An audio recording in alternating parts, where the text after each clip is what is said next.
Was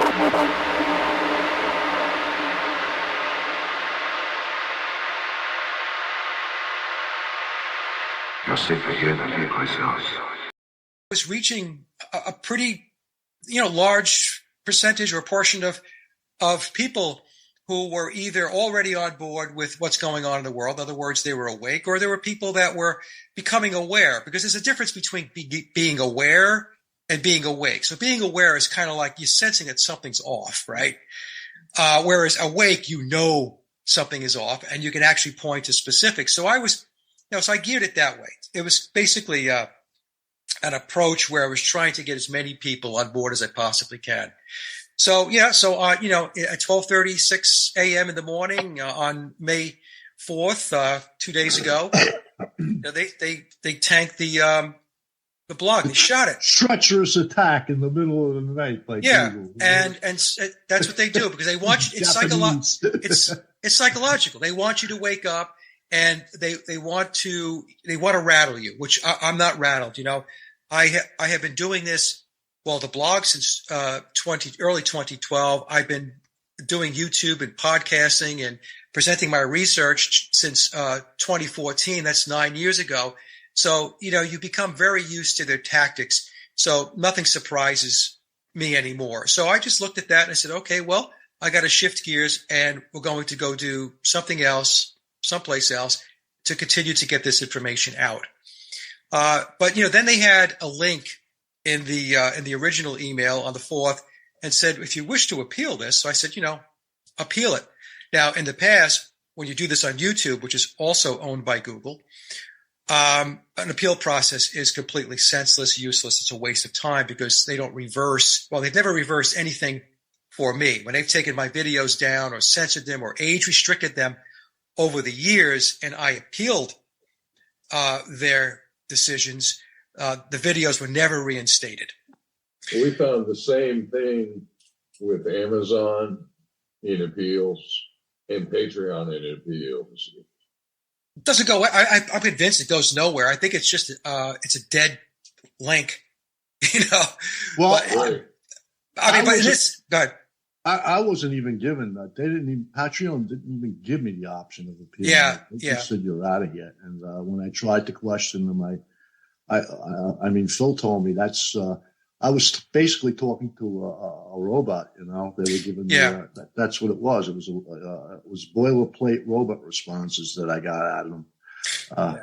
The reason why they do that, George, is because their decisions to take things down are not objective; they're subjective.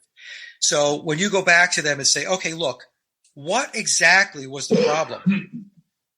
So they would have to come back and say, well, it was this video and this was what was discussed. So what happens when that conversation ensues is that now you've got insights into what their hot buttons are.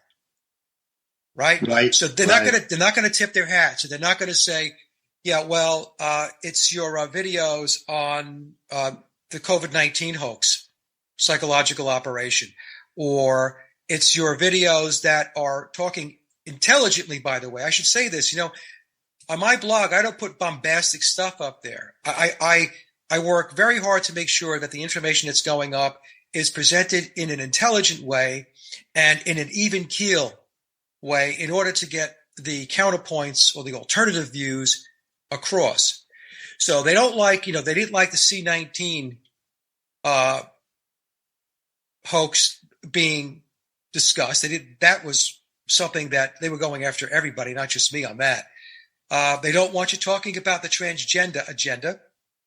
So if you start calling that out, that's problematic. They don't want you talking about the Zios. They don't want you talking about Zionism. They don't want you to put information up that presents the other side of the story. Okay, so that's problematic. You mentioned before we got started Brother Nathaniel's work, which, Brother Nathaniel is like in your face with that stuff, but, he does it in a very entertaining way. I guess if you belong to the tribe, it's not very entertaining at all. But for those of us who understand how this thing really works and who's running a lot of the show, it is entertaining. And it's, in my opinion, the work that Brother Nathaniel has put out, he's on the money. I mean, he's accurate with what he's he's portraying. Is he a little over the top sometimes with how he goes about it? Yes. But like I said, it's part of the entertainment value to get the point across. And that's the thing, you know, a lot of times when you put information out, there has to be entertainment value. It can't be this dry stuff that people are just going to glaze over. You have to give your presentation some level of entertainment from the standpoint of making it interesting so that people stick around and listen to the entire video. But right, Sage, we got to switch over now. Okay. Okay. Phil, go ahead, do what you got to do. We'll go ahead and stop this, and then I'll go to the next meeting. Yeah, and I want to talk about this calling people racists and hate speech. Yeah, we'll get to Kennedy too. Yeah, because that's where I was going. Highly insulting to accuse somebody of hate speech or racism because they don't agree with you. Right. It's one of those tactics you were just talking about. Yeah, well, that's slander. You know, men used to fight duels over things like that. You know, I want to address this thing where they just they arbitrarily accuse you of hate speech. Myself, I mean, I have probably my closest friend outside of Phil here is black, a guy I grew up with, and they've always been, you know, I've always had a black posse behind me. I used to go to the Miss Fire Island concert, contest over in Cherry Grove, just to hang out with the gays and stuff that go there. I was a regular with that, and I had a lot of gay friends. My family is, my grandson is half Jewish. So, you know, because I do not agree with you politically, to accuse me of hate speech, to accuse me of racism, I think that's vile. That's vile. Go ahead, Sage. No, that's exactly right, George. So they accuse you of hateful, of hate speech, when in fact all you're doing is saying, I disagree with your ideology. I disagree with your direction. I disagree with your lies and deception, because that's what it really comes down to. And the problem is that most of the population believes that their government and the controllers are in support of these agendas. And I can tell you right now, they could care less about the gay community. They can care less about the transgender community. These groupings of people are used as levers to push their agenda. Right. So, just look at the way they turned on BLM with that incident in Africa now. You know, I have friends that are involved with that. They're all over them now, and they were the poster children 2 years ago, right, for the woke movement and everything else. Well, now they're public enemy number one. So, you know, if you think because they're supporting you this week that they're going to be your friends next week, no, they'll just as soon they'll slap you in jail next week for the same thing that they were getting congratulated for this week. You know, these people even went out like these Antifa people to burn things. And, you know, you might get away with that while it suits their agenda. But the second it don't suit their agenda, you'll find yourself in jail for the next 10 years. That's a warning to all of you who think you're activists out there. Because I've been doing this 10 years now, and I know the way they operate. And they have no conscience. They have no ethics, and they have no morals. Go ahead, Sage. Yeah, they're just using these groups and these folks that identify, you know, with these, quote, movements as tools. And at the end of the day, there is a depopulation agenda in play.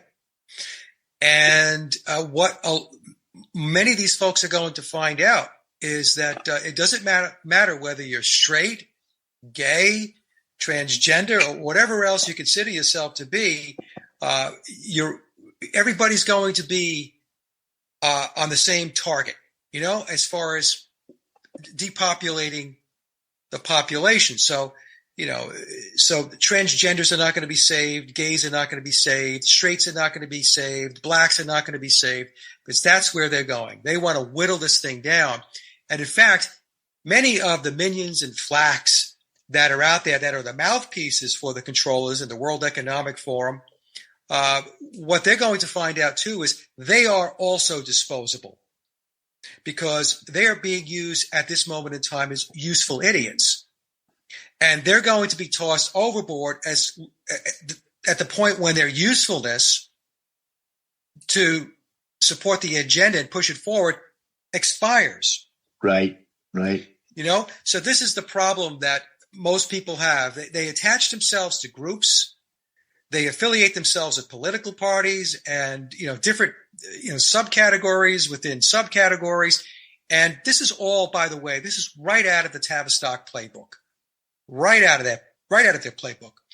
And, so that's where could you talk a little about Tavistock, because you seem to be the most knowledgeable person on the internet about with that. And I started writing Sean Stone's book again. I haven't called him, but I will. But in any case, Tavistock is going to play a role in that. So let's give me a little rundown on Tavistock. Well, Tavistock came about in, I think it was 1921. Then they became the Tavistock Institute of Human Relations in 1947. It was the same year that I think it was the CIA was formed.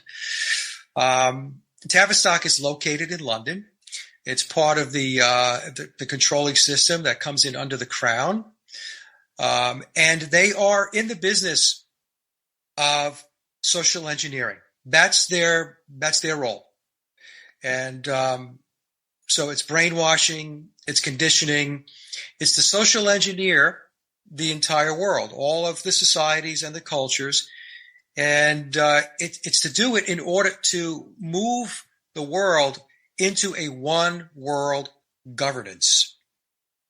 And but Tavistock's means of doing their social engineering is very advanced. A lot of people think that mind control is it just consists of hypnosis, which is completely wrong. Tavistock, even for agents of MI6 and MI5, they go through Tavistock conditioning and protocols where that person's personality, that person's will is broken down in order to be in support of whatever it is that's on the radar, agenda-wise, of the controllers. So a lot of folks don't know that NATO folds in under Tavistock. MIT folds in under Tavistock. The Heritage Foundation folds in under Tavistock. They're linked into the Club of Rome. They're linked into Stanford Research Institute. They're linked into the Trilateral Commission, the Bilderbergs, Davos, and they report in under the Committee of 300. And so we have this worldwide infrastructure in place, George and Bill. And what I explain to folks, I try to get the point across to them whenever they doubt it, it's we have a prime minister and we have a president. No, you don't understand. These are props. These are puppets. These are people that they put in front of the curtain to give you the illusion that your reality is something than what it actually is. Why do you think all of these internationalist structures are in place? I mean, what do you think they do all day? You think they play cards all day? Right? You think it's a big social club? Why do you have the IMF? Why do you have the Bank of International Settlements? Why do you have the World Court? Why do you have the United Nations? Why do you have the World Health Organization? So anything that has international in the title or world means it's part of the New World Order. It's part of this, this end-to-end, cradle-to-grave system that they have put in place. And what we're seeing right now, what's playing out right now, is the facade of nationalism and countries being sovereign and having their own laws and ways of going about their business as a country is gone. So, and this really started going back about 10 years ago, but since March of 2020, where we had the COVID event, That's when they decided to come out of the closet. And they were no longer going to hide anymore and do things covertly and subliminally. Now they're out. They're out front and center. Right. And I've been telling people for 3 years now, if you want to understand where they're going with all this stuff, it's very simple. Just go to the World Economic Forum's website. And everything you want to know about what they're thinking of doing and what they're thinking of implementing and who their partners are. Because what it is, it's the corporatocracy is completely interwoven into this entire one world agenda. And so if you take a look at who they're in bed with and who's funding them and who's sponsoring and who's on the boards of these initiatives, yeah, it's all of the major internationalist corporations. You know, that's why when COVID came out, every country, every prime minister, every president was reading out of the same hymnal. Everybody had the same script. All of the companies, the internationalist countries, all the companies and the internationalist companies in particular had the same policies. How did that happen? Oh, it's because there was a dangerous virus around and everybody had to get on board, right? No, that's not the reason. The virus was a psychological operation. There was no virus. There was no killer virus. You know, when I tell people, to take it from somebody who traveled to every state east of the Mississippi during the height of their pandemic, all right? There were no bodies. No, nobody was dying. Nobody was dying. They were lying right through their teeth. And that's why I would never take that vaccine when they came out with it. I knew they were lying. I was traveling all over the country at the time on the East Coast. Right. I didn't see any dead bodies, you know? Well, with COVID, back up 3 years ago, when I was doing Clown World News, I said that there were three components to what they were calling the pandemic, which was really the plandemic. If we go to Event 201, the whole thing was spelled out in advance, right? But most people, exactly. Well, people listening to this are going to know, but most people are just, completely walking around, lost in the woods. But there was three things that they did with COVID. One was all they did was to repurpose cold and flu symptoms. And they told you that, if you had cold or flu symptoms, like you were sneezing or coughing, or if you had a headache or you had congestion in your chest, you had COVID. Right. It was the flu. It was the flu. I was staying in Long Beach, and every Jew that got a cough in Long Beach called an ambulance. That was basically, and that's how it spread the same way. Right. As I traveled around the country, that's what I was seeing. Right. Every time somebody got a sniffle, they thought they had a deadly disease. Yeah, they were going to die. The only ones I know that died are friends of Phil's. The guy was a Green Beret, and he made the mistake of going to the hospital. And they stuck that respirator on him, and that was it. The 1 second they told him he was getting better. The next second he was dead when that respirator went on. Yeah, as soon as you have a ventilator, and they were giving them remdesivir as well. While many who went on the respirators were given the drug remdesivir, which was you were going to have renal failure probably within a week or two. Yep. Right. So, so what they did was they repurposed cold and flu. And we know that, what they did was they zeroed out flu and pneumonia related deaths from the reporting. They zeroed that out, and they moved all of those numbers over to the COVID column. So when you ask them, well, okay, so we used to have 50,000 deaths a year related to flu and pneumonia. How come it's zero now? What happened? Oh, well, that's because you're wearing a mask. And because if you're wearing a mask, that was an actual explanation. As ridiculous as it sounds, that's what they came out with. All they did was they just moved the mask from one column to the other. The second thing that they did that caused people to have these symptoms that they were classifying as COVID was they were turning on the 5G towers. Okay? That's what they were doing. So when the communication companies were turning these towers on, if you were in certain proximity of these towers, a lot of people got sick.